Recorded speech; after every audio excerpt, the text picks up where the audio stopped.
እዚህ መጽሐፍ ውስጥ ጥሩ ነገሮችን ቢኖሩ ደግሞ አንዳንድ ህጎች፣ አንዳንድ ሀሳቦች በጣም መጥፎ ናቸው። ለሚያደርገውም ሰው፣ ይህንን ህግ ለሚተገብረውም ሰው፣ ለሚተገበርበትም ሰው በጣም አደገኛ የሆኑ ዳርክ ሳይኮሎጂ የምንላቸው ሀሳቦች ያሉበት ነው።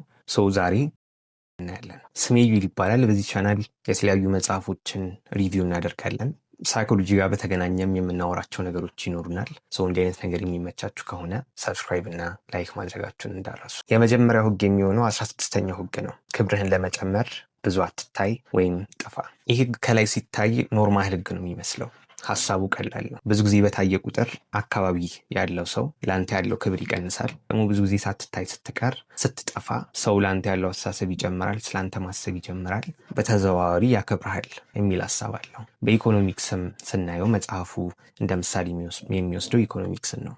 አንድ ዕቃ በጣም ስካርስ ከሆነ ወይም የማይገኝ ከሆነ ክብሩ ይጨምራል፣ ወይም ሰው ዲማንዱ በጣም ይጨምራል፣ ሰው ይፈልገዋል። የሆነ ዕቃ ደግሞ በጣም አበንደንት ከሆነ ብዙ ከሆነ ደግሞ ሰው ለዛ ያለው አስተሳሰብ ይቀንሳል፣ ብዙ አይገዛውም ወይም ዲማንዱ ይቀንሳል ይላል። ከላይ ቀላል ቢሆንም በጣም ፐርሰናል ሲሆን ሁለት ሰዎችን ይሄ ህግ ሲያቆራኝ መጥፎ እየሆነ ይመጣል። መጽሐፉ ምሳሌ ያለው በምሳሌ በ17ኛው ሴንቸሪ ፈረንሳይ ውስጥ ጊዮም እና ፒየር የሚባሉ ጓደኛሞች አሉ። እነዚህ ጓደኛሞች ትሪባዶር ይባላሉ። ትሪባዶር ማለት ከአንድ ቤት ወደ ሌላ ቤት እየሄዱ ግጥም ይገጥማሉ፣ ይዘፍናሉ። እንዲያደርጉ ነው ህይወታቸውን የሚኖሩት። በአንድ ቀን ላይ ቪዮኔታ በምትባል ሴት ቤት ውስጥ ይገባሉ። ግጥም ይጽፉላታል፣ በደንብ ይተዋወቃሉ። ቀስ እያለ ሁለቱም ይወዷታል፣ እሷም እነሱ ይመቿታል ማለት ነው። ድንገት ቪዮኔታ ከፒየር ጋር ትጣላለች። ከባድ ክርክር ይነሳል፣ ይጨቃጨቃሉ ምናምን፣ ግን መጨረሻ ላይ ይጣላሉ።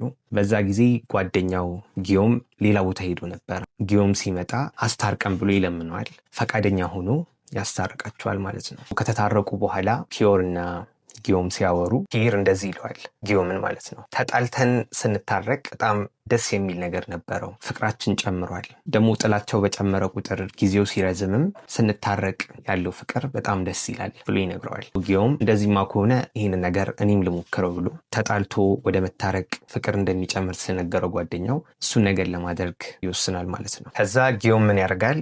ለቪዮኔታ ምንም ነገር ሳይነግራት ተነስቶ ይጠፋል። ከዛ እሷ የት ሄደ ምናምን ብላ እንትን መላክ ትጀምርለታለች። በዛ ጊዜ ቴሌግራም ምናምን የለም፣ በጽሁፍ ነው፣ በሌተር ነው የሚላላኩት። ሌተር ትጽፍለታለች ምናምን፣ እሱ ደግሞ አይመልስላት፣ ዝም ይላል፣ እንደጠፋ ይቆያል ማለት ነው። ጊዜው የተጣላችሁበት ጊዜ ሲጨምር ፍቅራችሁም ይጨምራል ስላለው ጓደኛው አውቆ ለረጅም ጊዜ ይጠፋባታል። የምትጽፍለትን ሌተር አይመልስላትም። ከጊዜያት በኋላ እሷም ደክሟት መጽሐፍ ታቆማለች። መጽሐፍ ስታቆም በጣም ደስ ይለውና አይ እንደዚህማ ከሆነ ጠልታኝ ነው የሚሆነው፣ አሁን ሄጄ መታረቅ እችላለሁ፣ አሁን ስለተጣላን፣ አሁን ስለደበርኳት ሄጄ አሁን ለምኝ መታረቅ እችላለሁ ብሎ ፈረሱን ይዞ ወደዛ አካባቢ ይሄዳል፣ ወደ እሷ ቤት ይሄዳል። ልክ ሲደርስ ለካ እሷ ከሩቅ አይተዋለች፣ እየሮጠች መጥታ ታቅፈዋለች። ጭራሽ መጣላቱ ቀርቶ ጊዮምን በጣም ወዳው ነው ያገኛት። እንደገና በጣም ይገረማል። ትጠላኛለች ብሎ ነበር ያሰበው፣ እሷ ጭራሽ በጣም ወደዋለች። እንደገና ይጠፋባታል ማለት ነው። እንደገና ከጠፋባት በኋላ ተመሳሳይ ነገር ትሞክራለች፣ ትለምነዋለች። ሌተር እየጻፈች ምን አጥፍቼ ነው ብላ ትጠይቀዋለች፣ ግን እሱ አልመለሰላትም። ፋይናሊ እሱ ይመለሳል፣ መጽሐፍ ስታቆም ማለት ነው። እሱ ሲመለስ ጋርዶች ነበሯት ቤቷ ውስጥ ያሉ። በቃ ተመልሶ እንዳይመጣ ግደሉት ብላ ነበረ የነገረቻቸው። ፈረሱን ይዞ እሱም ያመልጣል ከዛ አካባቢ ማለት ነው። ከዛ ሌተር ይጽፍላታል ምናምን፣ ለመናት። ከዛ መጨረሻ ላይ እሺ ትለውና ግን ጥፍርህን ገንጥላ አውጥተህ፣ ትንሽዬዋ ጣት ጥፍርህን ገንጥላ አውጥተህ ከዚህ ወዲህ ልክ እንደ ፕሮሚስ ማለት ነው፣ ከዚህ ወዲህ እንዲህ አይነት ነገር እንደማይለመድ ሳቅ ነው መቀበል ትለዋለች። ጥፍሩን ከራሱ ጣት ገንጥሎ አውጥቶ ይልክላታል ማለት ነው። እዛ ይታረቃሉ። ከዚህ ስቶሪ የምናየው ነገር ጊዮም መጀመሪያ ያሰበው ትጣላኛለች ብሎ ነበር የጠፋው። ግን እሱ ሲጠፋ እሷ ስለሱ ያላት አመለካከት በጣም እንደጨመረ እናየዋለን። ጭንቀት ውስጥ እንደገባች፣ ምን አጥፍቼ ነው የሚለው ሀሳብ እሷ ጋር እንደመጣ፣ ደስ የሚያሉ ሀሳቦች እንደመጡባት እና ስለሱ በጣም ማሰብ እንደጀመረች ይናገራል። ይሄ የሚሆንበት የተለያየ ምክንያት አለ። ግን አንደኛው መጽሐፉም እንደሚለው ሰዎች የማናውቀው ነገር ወይም የማንደርስበት ነገር ሲኖር ደስ አይለንም። ነገርን ማወቅ እንፈልጋለን፣ ምክንያቱም ማወቅ እንፈልጋለን እና ኪዩሪዮሲቲ የሚባል ነገር አለ። እሱ ነው የሚልም ሀሳብ አለው። ግን ምንም ነገር እኛ የለመድነው ነገር ሲጠፋ፣ የቀረብነው ነገር ሲጠፋ ደስ አይለንም። እሱም ሌላኛው ምክንያት ነው። ወደ ዳርክ የሚሄደው ነገር ይህንን ነገር ስናደርግ የምርም የሚሰራ ነገር ነው። አንድ ሰውን አለማምደነው ከኛ ጋር መሆንን አለማምደነው ስንጠፋ ያ ሰውዬ ምን አጥፍቼ ነው የሚል ሀሳቦች ይመጡበታል። መልሶ እኛን ለማግኘት የማያደርገው ነገር የለም። ግን በዛ መሀል ጭንቀት አለ፣ ራስን መጥላት ሊኖር ይችላል፣ የተለያዩ ጥያቄዎች ያ ሰውዬ ላይ ሊመጣ ይችላል ማለት ነው። እና በተለይ ሪሌሽንሺፕ ውስጥ ይሄ ነገር ካለ ይሄ ጤነኛ ሪሌሽንሺፕ አይደለም። ምክንያቱም ሪሌሽንሺፕ ሲባል ወይም ፍቅር ሲባል ያኛውን ሰው ላለመጉዳት ነው እንጂ የምንጠራው ያ ሰውዬ እንዲጎዳ እናደርግም። ለዛ ይሄ እንደ እውነተኛ ፍቅር ልናየው አንችልም። ራሳችሁን እንዲህ አይነት ነገር ውስጥ ካገኛችሁት፣ በተለይ ያ ሰውዬ እንዲያረገ የሚጫወትባችሁ ከሆነ ይሄ የኃይል ጨዋታ ነው፣ ፓወር ጌም ነው የሚባለው እና ይሄ የኃይል ጨዋታ ስለሆነ እንዲያረገ የሚጫወትባችሁ ከሆነ ያ ሰውዬ ምናልባት ራሱ የተጎዳ ሰው ሊሆን ይችላል። ሁለተኛ ይህን ያህል ላይፈልጋችሁ ይችላል። ወይም የኃይል ጨዋታ እየተጫወተባችሁ ይሆናል። ወይም ዝም ብሎ እየተጫወተባችሁ እናንተ ስትፈልጉት በቃ ስታለቅሱለት ምናምን ደስ የሚለው ሰው ሊኖር ይችላል እና ራሳችሁን እንዲህ አይነት ነገር ውስጥ ካገኛችሁት ይሄ ፍቅር አይደለም። አይምሯችን ጀስት ለምንም ነገር ለለመድነው ነገር ሲጠፋ፣ የለመድነው ነገር ሲጠፋ ይህንን ሪያክሽን ነው የሚያመጣው። ያን ነገር መልሶ ለማግኘት ነው የሚሞክረው እና ሪሌሽንሽፕ ውስጥ ሆናችሁ ይህንን ነገር እናንተ ላይ ካያችሁት ይሄ ትክክለኛ ሪሌሽንሽፕ እንዳልሆነ ልታውቁ ፈልጋለሁ። እናንተም ይህን ነገር የምታደርጉ ከሆነ ደግሞ የእውነት ስለዛ ሰውዬ የምታስቡ ከሆነ ወይም ስለ ነገ የምታስቡ ከሆነ ወይም ኢቲካል ስለሆናችሁ ወይ ዲሲፕሊን ስለሆናችሁ ብቻ ይህን ነገር እንድታቆሙ እመክራለሁ። ሁለተኛው ህግ የሚሆነው ህግ 33 የእያንዳንዱን ሰው ድክመት አግኝ ወይም ደግሞ ዲስከቨር ኢች ማንስ ተምብስክሪው። ይሄኛው ህግ ለምን ዳርክ እንደሆነ ላስረዳችሁ። በእንግሊዘኛው ዲስከቨር ኢች ማንስ ተምብስክሪው ይላል። የእያንዳንዱን ሰው ተምብስክሪው አግኝ። ተምብስክሪው በድሮ ጊዜ እንደ ቶርቸር ነው የሚጠቀሙት። ወይም አንድ ሰውን የሆነ ሚስጥርን እንዲናገር እንዲያወራ ማድረጊያ ማሽን ነገር ነው። ጣቶቻችሁን አውራ ጣቶቻችሁን ታስገቡበትና የሆነች መዞሪያ አለች። ያቺ መዞሪያ ስትዞር ጣቶቻችሁን በጣም እርግጥ አድርጎ ይይዟል ብረቱ ማለት ነው። በዛ ጊዜ ህመሙ በጣም ከባድ ስለሆነ ታወራላችሁ፣ ደካማ ትሆናላችሁ። በጣም ጠንካራ ሰው ካልሆናችሁ ወይም የሆነ ሚሊተሪ ውስጥ ገብታችሁ ሚስጥር ላለመናገር ምናምን ካልተለማመዳችሁ በስተቀር ምንም ነገር ታወራላችሁ። ህመሙ በጣም በጣም ከባድ ስለሆነ፣ ግን ጣት ላይ ብቻ የሆነ ህመም ነው፣ ግን በጣም ከባድ ህመም ነው። ሮበርት ግሪን እዚህ ጋር እያለን ያለው ነገር እያንዳንዱ ሰው ድክመት አለው። እሱን ድክመት አውቃችሁ ወይም ተምብስክሪውን አውቃችሁ ያንን ተምብስክሪው ስታዞሩት ወይም ድክመቱን ስነጉበት ምንም ነገር ለእናንተ ያወራል እና ደካማ ይሆናል ብሎ ነው የሚመክረን። ምን አይነት ድክመት ነው ካላችሁኝ፣ ሳይኮሎጂካል ድክመት ነው። ሁላችንም ሳይኮሎጂካል ድክመት አለን። አንደኛው ፐርሰናል የሆነ ሳይኮሎጂካል ድክመት አለን፣ በአስተዳደጋችን በህይወታችን ምክንያት የሚመጣ። ሁለተኛ ደግሞ ሁሉም ሰው ላይ ያለ ድክመት አለ። አብዛኛው ሰው ላይ ያለ ሂውማን ኔቸር የሆነ ድክመት አለ። ግን ይህንን ድክመት ብዙ ጊዜ አናሳየው ወይም የሆነ መከላከያ አርመር አለን ማለት ነው። እሱን አርመር አልፈን የዛን ሰውዬ ድክመት ካገኘን ያን ሰውዬ እንደፈለግነው ማድረግ እንችላለን ይላል። ሁለት አይነት ሰዎች አሉ በዚህ ድክመት አይነት ውስጥ። አንደኛው ሰው ድክመቱን የማያሳየን ሰው ነው፣ ድክመቱን የሚከልል ሰው። ይሄኛው ሰው ድክመቱን የሚከልልበት የራሱ ምክንያት አለው። ያ ምክንያት ደግሞ ፕሮባብሊ ድክመቱ ከታወቀበት ያን ሰውዬ እንደፈለግን እንደምናደርገው ስለሚያስብ ወይም በጣም ከባድ ድክመት ነው ብሎ ስለራሱ ስለሚያስብ ያንን ድክመት አያሳየውም። አንዳንድ ሰው ደግሞ ድክመቱን ያሳየናል። ምክንያቱም ይህን ያህል ድክመቱ ለሱ ትልቅ ነገር ስላልሆነ። ድክመቱን የሚከልለው ሰው፣ ድክመት የማያሳየን ሁሌም ጠንካራ ሰው እንደሆነ የሚያሳየን ሰው ከጀርባ የሆነ ነገር እንዳለው ይናገራል። እንዴት ነው ይህንን ሳይኮሎጂካል ድክመት የምናገኘው? ወደ 4 ነጥቦች ይነግረናል። አንደኛው ገስቸርስ ኤንድ አንኮንሽስ ሲግናልስ ማየት ነው። ወይም ሰው ሳያስቡ የሚያሳየው ምልክቶች አሉ። አንኮንሽስሊ ወይም በሱ ፈቃድ ሳይሆን የሚያሳየው ቦዲ ላንጉጅ ሊሆን ይችላል። ድንገት አምልጦት የሚናገረው ሊኖር ይችላል። ለትንሽ ሰከንድ ቢሆንም እነዚህ ነገሮች አይተን የሰውን ድክመት ማወቅ እንችላለን ይላል። መጀመሪያ ራሳችንን ማለማመድ ያለብን ነገር ኢምፓቲክ ሊስነር መሆን ወይም እያዘኑ ማዳመጥን መልመድ። ሰውን እያዳመጥን እንደሆነ ከገባው፣ እንደምናዝንለት ከገባው ምንም ነገር ያወራናል። እዛ ራሳችንን አቴንቲቭ ሊስነር ሆኖ ሰውን ማዳመጥ፣ የተለያዩ ጥያቄዎችን መጠየቅ እና ያ ሰውዬ ስለሆነ ነገር ሲያወራ ፊቱ ላይ የማዘን ምልክት ሊኖር ይችላል፣ የመናደድ ምልክት ሊሆን ይችላል። ያ ኢሞሽን የሚነግረን ነገር ያ ሰውዬ እዛ ነገር ላይ ድክመት እንዳለበት የሚያናደው ከሆነ የሚያዘን ከሆነ ያ ነገር እሱ ላይ የሆነ ኃይል እንዳለው ማየት እንችላለን። ሁለተኛው ደግሞ ሰው ሚስጥር እንድናገር ወይም ዲፕ የሆኑ ስለሱ ሲክሬት እንዲናገር ከፈለግን እኛ አርቲፊሻል ሊሆን ይችላል ወይም ብዙም የማያስጨንቀንን ሚስጥር መናገር መጀመሪያ እኛ ስንናገር ያ ሰውዬ ቀለል ብሎት ይናገራል። ሌላው ደግሞ የሚያወራበት መንገድ፣ የሚለብሰው ልብስ ስለዛ ሰውዬ ብዙ ነገር ይናገራል። ስለዚህ በጣም ዲፕሊ ሰው ማየት አለብን። እያንዳንዱን አቴንሽን ቱ ዲቴይል፣ ለምን ይሄንን ለበሰ፣ ያንን ለምን ለበሰ፣ እንደዚህ ለምን ያወራል፣ ስለዚህ አይነት ነገር ሲናገር፣ ስለዚህ አይነት ነገር በጣም ደስ ብሎት ይናገራል፣ ስለዚህ ሲያወራ ደግሞ ይሸማቀቃል፣ ብዙም ደስ አይለውም እያለን ያን ሰውዬ ማጥናት መልመድ አንደኛው ነገር። ሁለተኛው ደግሞ ደካማውን ልጅ መፈለግ ነው። ደካማውን ልጅ መፈለግ ሲባል እኛ ውስጥ እያንዳንዳችን ውስጥ የሆነ ህፃን ልጅ አለ። ያ ህፃን ልጅ እኛ ድሮ 4 ዓመታችን 3 ዓመታችን 6 7 ዓመታችን እያለ በጣም የምንፈልገው ያልተሰጠን ነገር አለ፣ ወይም በጣም የተሰጠን ነገር አለ፣ ወይም ስፖይል ያደረገን ካለሱ መንቀሳቀስ የማንችለው ነገር አለ። እያንዳንዱ ሰው ጋር ያንን ነገር ፈልገን ካገኘን ልክ እንደ ህፃን እንደፈለግነው ያን ሰውዬ ማንቀሳቀስ መጠቀም እንችላለን ይላል። ይህን ነገር እንዴት ነው የምናገኘው የሚለው ጥያቄ ከሆነ ደግሞ አንዳንድ ነገሮች እንደ ህፃን ቢሄቭ እንድናደርግ ያደርጉናል። የሆነ ቦታ ስንሄድ ወይም የሆነ ስጦታ ሲሰጠን ስለሆነ ነገር ሲወራ የህፃን ባህሪ የምናሳይ ከሆነ ድሮ ያ ነገር ኢፌክት አለበት እኛ ጋር ማለት ነው። ያንን ህፃን ፈልገን እዛ ሰውዬ ላይ የምንሰጠው ከሆነ ያንን ነገር ሰውየውን እንደፈለግነው ማንቀሳቀስ እንችላለን። ሶስተኛው ደግሞ የተደበቀ ተቃራኒ ባህሪ አለን ሁላችንም ላይ።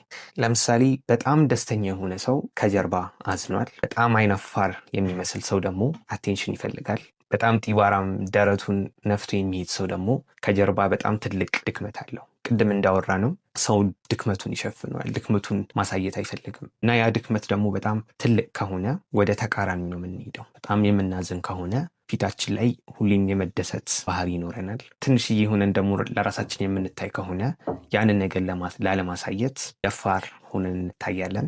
አቴንሽን የምንፈልግ ከሆነ ብዙ ጓደኞች እንዲኖሩን የምንፈልግ ከሆነ ደግሞ ልክ እንደማይፈልግ ሰው ጥግ ላይ እንቀመጣለን። እንደደበረው ሰው አይናፋር እንመስላለን ማለት ነው። ኤግዛጀሬት የሆነ ባህሪ ሰው ላይ ካየን ምናልባት ከጀርባ የደበቀው ነገር አለ ብለን ማሰብ መጀመር አለብን ማለት ነው። አራተኛው ደግሞ ሁላችንም የሆነ ካታጎሪ ውስጥ የምንገባበት 2 ነገሮች አሉ።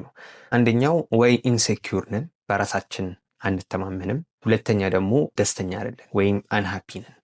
ከሁለቱ አንዱ ፕሮባብሊ የሆነ ሰው ይኖርበታል። የሆነ ሰው በራሱ የማይተማመን ከሆነ ቫሊዴት ማድረግ ፕሬዝ ማድረግ ትችላለህ ማለት ምናምን ያ ሰውዬ ደስ እንዲሉ ያደርገዋል። ደስተኛ ያልሆነ ሰው ከሆነ ደግሞ ደስ እንዲለው ማድረግ፣ ቀልድ መቀለል ሊሆን ይችላል፣ ጓደኛ መሆን ሊሆን ይችላል፣ የተለያዩ ቦታ ይዞት መሄድ ሊሆን ይችላል። እና እነዚህ ድክመቶችን ሰው ላይ ካየን እንደ ተምብ ስክሪው ልክ እንደ ማሽኑ መጠቀም አለብን ብሎ ይነግረናል። ይሄኛው ህግ በጣም መጥፎ የሆነበት ምክንያት ሳናውቀው ነው ይሄ ነገር የሚሆነው። የሆነ ሰው ድክመታችንን እየተጠቀመብን መሆኑን ላናቅ እንችላለን እና በጣም አድካሚ የሆነ ነገር ነው። መጥፎ ስሜቶች ሊሰሙን ይችላሉ።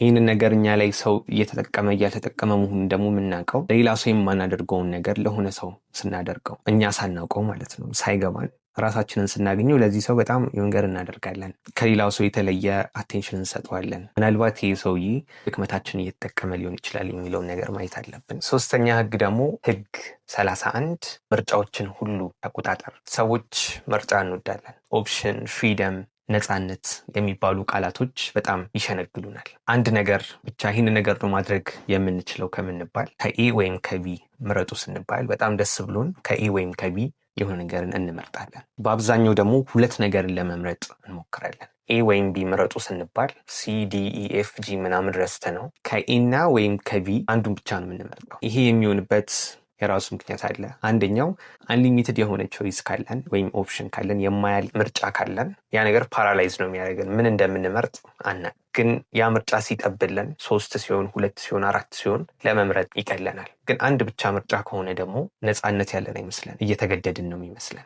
ይሄ የሁሉም ሰው ሳይኮሎጂካል ድክመት ነው። ይህንን ድክመት እንዴት ነው የምንጠቀመው? አንደኛው ምርጫዎቹን ቀለም በመቀባት ነው። ፕሬዚዳንት ሪቻርድ የሚባል የአሜሪካ ፕሬዚዳንት ነበር የሆነ ሰዓት ላይ እና ሄንሪ ኪሲንገር የሚባል አማካሪ አለው። ሄንሪ ኪሲንገር የራሱ ሀሳቦች ያሉት ሰው ነው፣ አማካሪ ቢሆንም ማለት ነው። ሀገሯ በሱ መንገድ እንድትሄድ ይፈልጋል ወይም ስልጣን ይፈልጋል። ኤግዛክትሊ ፕሬዚዳንቱን መገልበጥ ስለማይችል ብዙ ጊዜ የሚያደርገው ለፕሬዚዳንቱ አማራጮች ሲሰጠው ወይም ምክርን ሲሰጠው ወደ 3 ምክሮች ይሰጡትና ግን ይሄኛው ምክር በጣም አሪፍ ነው ብዬ አስባለሁ ብሎ የሆነ ሀሳብ ይሰጠዋል፣ ትንሽዬ ብትሆንም ማለት ነው። ሁሌም ቢሆን ፕሬዚዳንቱ የሚመርጠው ቀለም የተቀባበትን የተሽቃበጠለትን ትልቅ ሀሳብ ያለው የሚመስለውን ኦፕሽን ነው የሚመርጠው። ሄነሪ ሄድና እነዚህ 4 አማራጮች አሉ፣ ግን እቺ 3ኛው አማራጭ በጣም የምትገርም አማራጭ ነች፣ እንዲህ ጥቅም አላት፣ እችኛዋን ቢመርጡ ይሻላል ይላቸዋል። ፕሬዚዳንቱ የፈለገውን መምረጥ ይችላል፣ ግን ብዙ ጊዜ የሚመርጠው ሄነሪ የቀባለትን የሆነ ቀለም የሰጠበትን አማራጭ ነው። ሁለተኛው ደግሞ ለተቃራኒ ሰው ተቃራኒውን እንዲያደርግ አድርጉ። ትምህርት ቤት የምታስታውሱ ከሆነ አንዳንድ ለየት ያሉ አስተማሪዎች አሉ። ክፍሉ በጣም ሲረብሽ ስንንጫጫ ምናምን ይዞሩና እየጻፉ ሊሆን ይችላል ኖት ረብሹ ምናምን ለምንድነው በደንብ ማታወሉ ሲሉ ጸጥ እንላለን። ተቃራኒ ለሆነ ሰው ምንም ለማይሰማን ሰው ተቃራኒውን ነገር እንዲያደርግ ስንነግረው ያንን ነገር ማድረግ ያቆማል ማለት ነው። 3ኛው የጨዋታውን ሜዳ መቀየር ነው። ሮክፊለር የሚባል ቢዝነስማን አለ። የነዳጅ ዘይት ነው የሚሸጠው። የነዳጅ ዘይት ደግሞ ብዙ ሰው በዛ ሰዓት የሚሰራው ቢዝነስ ነበረ። ሮክፊለር ሞኖፖሊ ነው የፈለገው እያንዳንዱን የነዳጅ ማውጫ ቦታ ለመያዝ ማለት ነው። ሄዶ ተቀናቃኞቹን ምንም ያህል ብር ሰጥቷቸው የነዳጁን ቦታ ፈልጋለሁ ቢላቸው አይሰሙትም። ምንድን ያደረገው ሁሉም ነዳጅ ካምፓኒ ያላቸው ሰዎች አንድ የባቡር ሀዲድ ስላለ በሱ የባቡር ሀዲድ ነው ነዳጃቸውን የሚያንቀሳቀሱት። ይሄ ሰውዬ ምን አረገ? ሄዶ ባቡሩን ገዛው ማለት ነው። የባቡሩን ካምፓኒ ገዛው። በሌላ አማርኛ ወይ ሽጡልኝ፣ ነዳጁን ሽጡልኝ፣ ሙሉ ካምፓኒውን ሽጡልኝ፣ ወይ ከዚህ ወዲህ ባቡሩ በእናንተ በኩል እንዳያልፍ አደርጋለሁ ሲላቸው አማራጭ የላቸውም፣ ሸጡለት ማለት ነው። የጨዋታውን ሜዳ መቀየር ማለት በተዘዋዋሪ ያ ሰውዬ የሚመካበትን ነገር በጣም ዲፔንደንት የሆነበትን ነገር ስንወስድበት ምንም ነገር ያደርጋል ማለት ነው፣ ምርጫውን ስናሳጠው። 4ኛው የሚቀንሰው ምርጫ። ቮላንድ የሚባል ሰዓሊ አለ እና ይሄ ሰዓሊ ክላይንቶቹ ሲመጡ የሚገዙት ሰዎች ሲመጡ ምንድነው የሚያደርገው? የመጀመሪያ ቀን በጣም የሚያምር ስዕል ያሳያቸዋል። ስለዚህ እሱን ስዕል ያዩታል፣ ግን እሱ ብሩን አይነግራቸውም፣ ብዙም ዲቴል አይሰጣቸውም። ነገ እንመጣለን ምናምን ብለው ይሄዳሉ።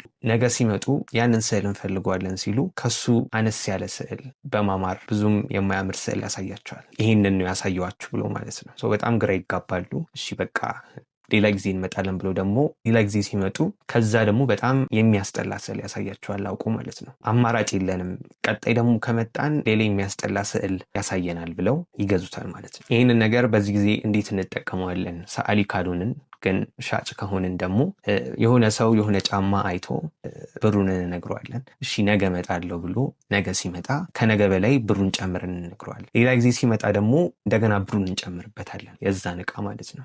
ሌላ ጊዜ ሲመጣ ብሩ ይጨምራል ብሎ ሰውየው ስለሚፈራ ወዲያውኑ ያን ቀን ይገዛናል ማለት ነው። ወይ መግዛት አለበት ወይ ሌላ ጊዜ ሲመጣ ብሩ ስለሚጨምር እንደምንም ብሎ ያንን ዕቃ ይገዛናል። ያ ሰውዬ ዕቃውን በጣም ከፈለገው እና ደጋግሞ የሚመጣ ከሆነ አውቀን ብሩን ብንጨምረው ይሻላል። የመጨረሻው ህግ 21 ደደብ ምሰል። የፕረሻ ካውንስለር ቢስማርክ ከአውስትሪያ ጋር የሆነ ኒጎሽት ማድረግ የሚፈልገው ሀሳብ አለው። ግን ይህኛው ሀሳቡ ለፕራሻ ነው በጣም የሚያመዝ ነው። አውስትሪያ አጌንስት ነው። አውስትሪያን የሚጠቅማት ነገር የለም። ግን በተቃራኒው ፕራሻን በጣም ይጠቅማታል። እና ይህንን ነገር እንዴት ነው አውስትሪያዎች ይህንን ሀሳብ እሺ እንደሚሉኝ ይህንን ኒጎሽት አድርገን እሺ እንዲሉን እንዴት ነው የማደርገው ብሎ ማሰብ ጀመረ ማለት ነው። የአውስትሪያ ኒጎሽተር ብሎሜ ይባላል። እሱ ሰውዬ ካርድ በጣም ይጫወታል፣ የካርታ ጌም ማለት ነው። እና ብዙ ጊዜ ሰውን ምን ያህል ይህንን ካርታ ጨዋታ ይችላል በሚለው ነው የምመዝነው። የማይችል ከሆነ ይሄ ሰውዬ ኢንቴሊጀንት አይደለም፣ ብዙ ማሰብ አይችልም። የሚችል ከሆነ ደግሞ ያ ሰውዬ በጣም ጥበበኛ ነው ብዬ ነው ማሰበው ብሎ በተደጋጋሚ ይናገራል። ቢስማርክ ይህንን ነገር ስለሚያውቅ በዚህ ሰው ድክመት ይህን ነገር ኔጎሽት አድርጋሉ ብሎ ያስባል ማለት ነው። የመጣለት ሀሳብ ጊዜው ሲደርስ ኔጎሽት ለማድረግ ጊዜው ሲደርስ እጠራውና ካርድ እንድንጫወት አደርጋለሁ፣ እሱ የሚወደውን የካርታ ጌም ማለት ነው። እና እዛ ጨዋታ ላይ በጣም ደደብ ይመስላሉ፣ የማይችል ሰው ይመስላለሁ። ቢስማርክ ቢችልም እንደማይችል ሰው ይሆናል ማለት ነው። ጨዋታውን ሲጫወቱ ያን ቀን ምንም እንደማይችል ሰው ይሆናል፣ ይጨነቃል፣ ያልበዋል፣ የማይችል ሰው ይመስላል፣ ብዙ ሀሳብ የሌለበት ኢንቴሊጀንት ያልሆነ ሰው ይመስላል ማለት ነው። ብሎሚ ይሄ ሰውዬ እንዴት ካውንስለር ሆነ? ምንም የማይችል እንደደደብ ሰው አየው፣ ኢንቴሊጀንት እንዳልሆነ ሰው አየው ማለት ነው። አንደኛ ጨዋታውን አይችልም። ጨዋታው ላይ ያሳየው ቢሄቨር የደካማ ሰው ቢሄቨር ነበር ያሳየው። ቢስማርክ ያን ቀን ከተጫወቱ በኋላ ወረቀቱን ሲሰጠው እንዲፈርም ብሎሚ ጭራሽ አላነበበው። ይሄኛው ሰውዬ ጭራሽ ኒጎሽት ለማድረግ ብዙም አይችልም። ከዛ የሚጽፈው ነገር በእኛ ኢንተረስት ብቻ ነው የሚሆነው፣ በአውስትሪያ ኢንተረስት ብቻ ነው የሚሆነው ብሎ ብዙም ሳያነበው ከላይ ብቻ አንብቦ ይፈርማል ማለት ነው። ከዛ ኦልሬዲ ስለፈረመ አውስትሪያ ግዴታ አለባት ኒጎሽት ያደረጉትን ነገር ለመፈጸም ፍረሻ ትጠቀማለች። አውስትሪያዎች ይበዘበዛሉ ማለት ነው። ሮበርት ግሪን በዚህ ምሳሌ እንደምንረዳው ሰው ኢንቴሊጀንት የመሆን ፍላጎት አለው። ከሌላው ሰው የተሻለ እውቀት ያለው፣ የተሻለ ጥበብ ያለው ኢንቴሌክቹዋል ሆነን የመታየት ፍላጎት አለን። ዲፕሊ በጣም ራሳችን ላይ ያለ ነገር ነው። ስለዚህ ሁሌም ከሰው ያነስክ መምሰል፣ ኢንቴሊጀንት እንዳሉንክ፣ ጥበበኛ እንዳሉንክ ስታሳይ ሰዎች ይገምቷል። አይ ይሄ ልጅማ ከኔ የተሻለ አይደለም፣ እኔ ይበልጠዋለሁ፣ አይ ይሄ ብዙም አይደለም፣ ደደብ ነው ብላችሁ ያ ሰውዬ እንዲያስብ ተደርጉታላችሁ ማለት ነው። ይህንን ነገር ስታደርጉ አንደኛው እናንተ የሆነ ነገርን ለማድረግ ስትፈልጉ፣ ያን ሰውዬ ዲሲቭ ለማድረግ ስትፈልጉ አትጠረጠሩም። ምክንያቱም እንዲህ አይነት ነገር የማታውቁት ስለምትመስሉ። ሁለተኛው ደግሞ ሰው ደደብ ነው ብዙ ማሰብ አይችልም ብለው ካሰቡ አንተ ላይ ብዙ ነገር ይሞክራሉ፣ ብዙ ስህተቶችን ይሳሳታሉ፣ ለአንተ ብዙ ሚስጥሮች ሊናገሩ ይችላሉ፣ ከነሱ በታች ሆነህ ስለታያቸው ማለት ነው። ሌላው መጽሐፉ የሚያስጠነቅቀው ነገር በዚህ ህግ ከባድ የማይመለስ ስህተት ብሎ የሚያስበው ነገር ሮበርት ግሪን አንድን ሰው ደደብ ነው ብሎ መሳደብ ወይም ካንተ ያነሰ ጥበብ እንዳለው ወይም ኢንቴሊጀንት እንደሆነ ማሳየት ያ ሰውዬ በጣም የሚያናደው ከኛ ጋር ቀርቦ ለማውራት ራሱ ፈቃደኛ የማያደርገው ነገር እንደሆነ ያሳየናል። እዛ ሁሌም ደካማ ሰው መምሰል፣ መጽሐፉ እንደሚለው ደደብ መምሰል የሚጠቅምበት ጊዜያት አሉ ብሎ ይናገራል።